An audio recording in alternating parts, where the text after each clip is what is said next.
यार कल की लाइव स्ट्रीम में मजा ही आ गया। और ऐसे ही एक लाइव स्ट्रीम कल आने वाली है वेंसडे को, जो कि ऑफ कोर्स कोई वॉच अलोंग नहीं होगा बल्कि एंटरटेनिंग स्ट्रीम होने वाली है। बेटर कॉल चेतवा, बेटर कॉल चेतन होने वाला था बट नहीं यार, चेतवा ने रिक्वेस्ट करी that he is going to कम।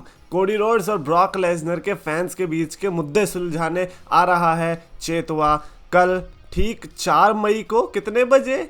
2 बजे, या दोपहर के 2 बजे आएगा। एंड आप डिस्कॉर्ड का लिंक ज्वाइन कर सकते हो, जहां पर जाकर आप उन मुद्दों को रखोगे और चेतवा उनको सुलझाएगा। तो इसीलिए कोई भी दिक्कत है, बेटर कॉल चेतवा। तो गैस जो मैं चैंपियंस ऑफ द वर्ल्ड में हूँ 3DX चेतन, और बहुत हो गया यार।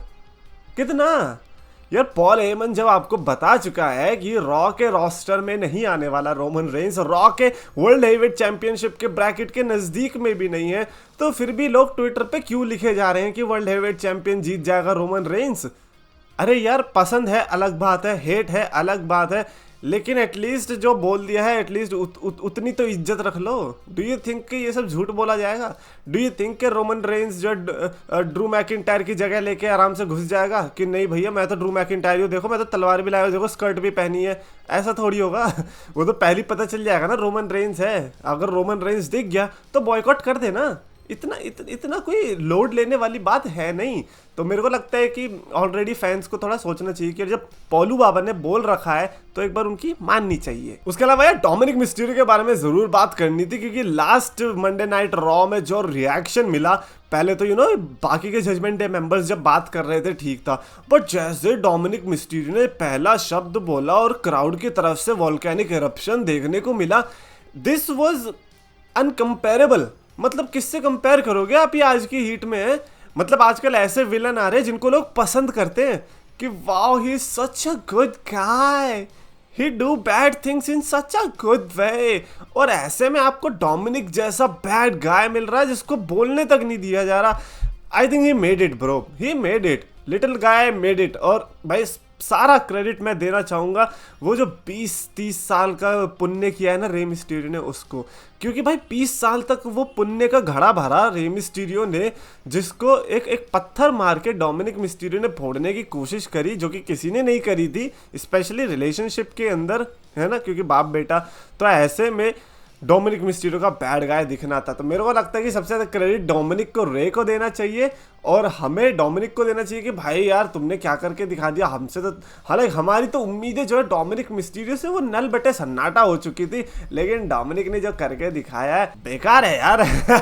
बिकॉज बैड गाय है यार, कम ऑन। नहीं, हमें नहीं सुनना तुम क्या बोलना चाह रहे हो। बेचारे ने बहुत बोलने की कोशिश करी रॉ में, एंड ऐसा रिएक्शन रिसेंट में तो आई डोंट थिंक सो कि मैंने किसी के लिए आते हुए देखा है। मतलब सैवेज वाला रिएक्शन आ जाएगा, वो ये सैवेज वाला नहीं था, ये था कि भाई चुप बैठ जा वरना पीट के रख दूंगा।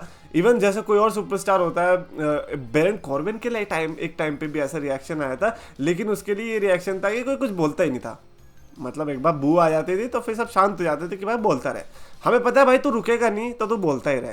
तो डोमिनिक मिस्टीरियो के लिए ये चीज़ अच्छी लगी, और साथ ही साथ बेरन कॉर्बिन को बेबी फेस वाला रिएक्शन मिला पेरिस के अंदर, और वो वीडियो इतनी वायरल हुई क्योंकि पहली बात तो बेरन कॉर्बिन को बेबी फेस का रिएक्शन, वो भी इस लुक के साथ, मैन दैट वाज इंटरेस्टिंग। और बेरन कॉर्बिन का तो ये लोन वुल्फ वाला कैरेक्टर भी नहीं था, तो वो देखकर अब मेरे को ये जानना है कि क्या बेरन कॉर्बिन अब कैरेक्टर शिफ्ट की तरफ बढ़ने वाले। बिकॉज आई फील लाइक कि इतने बुरे कांड करने के बाद थोड़ा बहुत अगर अच्छा कर लोगे तो ज़्यादा आपके क्या बोलते हैं गिरे मान पे छींटे नहीं आएंगी बेरन भाई। उसके अलावा कल जो कि ड्राफ्ट देखने को मिला था कल और स्मैकडाउन में, भाई एक चीज़ क्या मस्त पता चली यार। I was genuinely shocked to see that news की जो WWE के सुपरस्टार्स हैं वो भी जेन्युइनली शॉक्ड थे ये देखकर कि वो ड्राफ्ट हो गए, क्योंकि पता ये चल रहा है कि इन सुपरस्टार्स को नहीं पता था पहले से कि कौन कौन ड्राफ्ट होने वाला है किधर। तो मतलब जैसे ग्रेजन वॉलर, अपोलो क्रूज, ये सब जो ड्राफ्ट हुए इनके लिए पहली शॉकर न्यूज़ ही थी। मतलब जब इन्हें पहली बार पता चला तभी हमें भी पता चला था, इसीलिए शायद से जेन्युइन रिएक्शन था। इसीलिए आप ग्रेजन वॉलर के प्रोमो में देखोगे जो कि मेरे को बड़ा अच्छा लगा, तो उसमें आप देखोगे कि उनकी आंखों में आंसू भी थे, बट बोय ओ बोय ये सच्चा कॉकी गाय, उसने वो आने नहीं दिया, एक भी आंसू की बूंद निकली नहीं। तो ग्रेसन वॉलर के लिए मैं पहले से मैनिफेस्ट कर रहा हूँ, ट्विटर पे भी मैंने डाल लिया कि भाई ये बंदे को अगर आने वाले टाइम में रेसलमेनिया मेन इवेंट नहीं मिला तो मैं अपना चैनल डिलीट कर दूंगा। कब की बात कर रहा हूँ मैं, तब तक तो क्या पता हो भी गया होगा। उसके अलावा लोग बात कर रहे थे कि यार ट्रिनिटी के बारे में बात करो यार, ट्रिनिटी फाटू या यानी कि जो नेओमी थी वो इम्पैक्ट रेसलिंग में गई है। I am like who cares, I mean किसी को फर्क पड़ता भी है?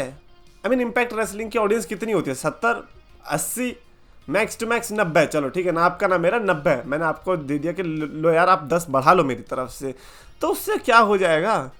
इम्पैक्ट रेसलिंग चुनने का नियोमी को आइडिया कहाँ से आया ये मेरे को पता नहीं है।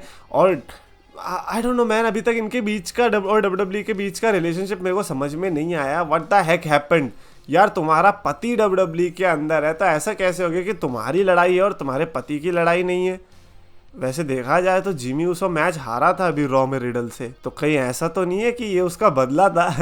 नहीं मजाक करो, बट ट्रिनिटी फाटू इम्पैक्ट रेसलिंग में जाए या न्यू जापान प्रो रेसलिंग में जाए, लोगों को पता नहीं है बड़ी बिग डील क्यों लग रही है।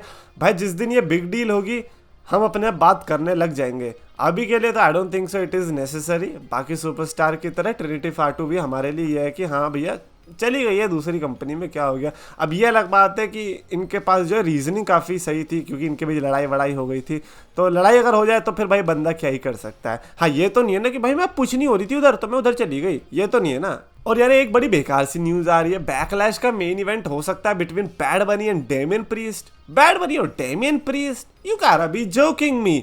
अभी जो रॉ का मेन इवेंट हुआ था, लाइक इसके पहली वाली जो रॉ हुई थी उसमें हमने देखा था डेमियन प्रीस्ट वाला ही मेन इवेंट था and it was boring man. Do you think कि बैकलैश में हमें ये कंटिन्यू रखना चाहिए? व्हाई डोंट यू थिंक कि कोडी रोड्स और Brock Lesnar deserve it? Why don't you think कि ऊसोस वाला match deserve it? Why do you think कि ये वाला मैच डिजर्व करता है? जस्ट बिकॉज सैन हुआन में हो रहा है, जस्ट बिकॉज ये लोग जो दोनों मैक्सिकन है इसीलिए? अबे हमारी तो सोच लो यार, हम तो मैं तो बंद कर दूंगा, मेरे को फर्क नहीं पड़ता। आई लव बैड बनी but that is too much. और रोमन रेंज के लिए ऐसा पता चल रहा है कि विंस मैकमैन ने काफ़ी सुपरस्टार्स के नाम पिच किए जो कि रोमन रेंज से लड़ सकते हैं।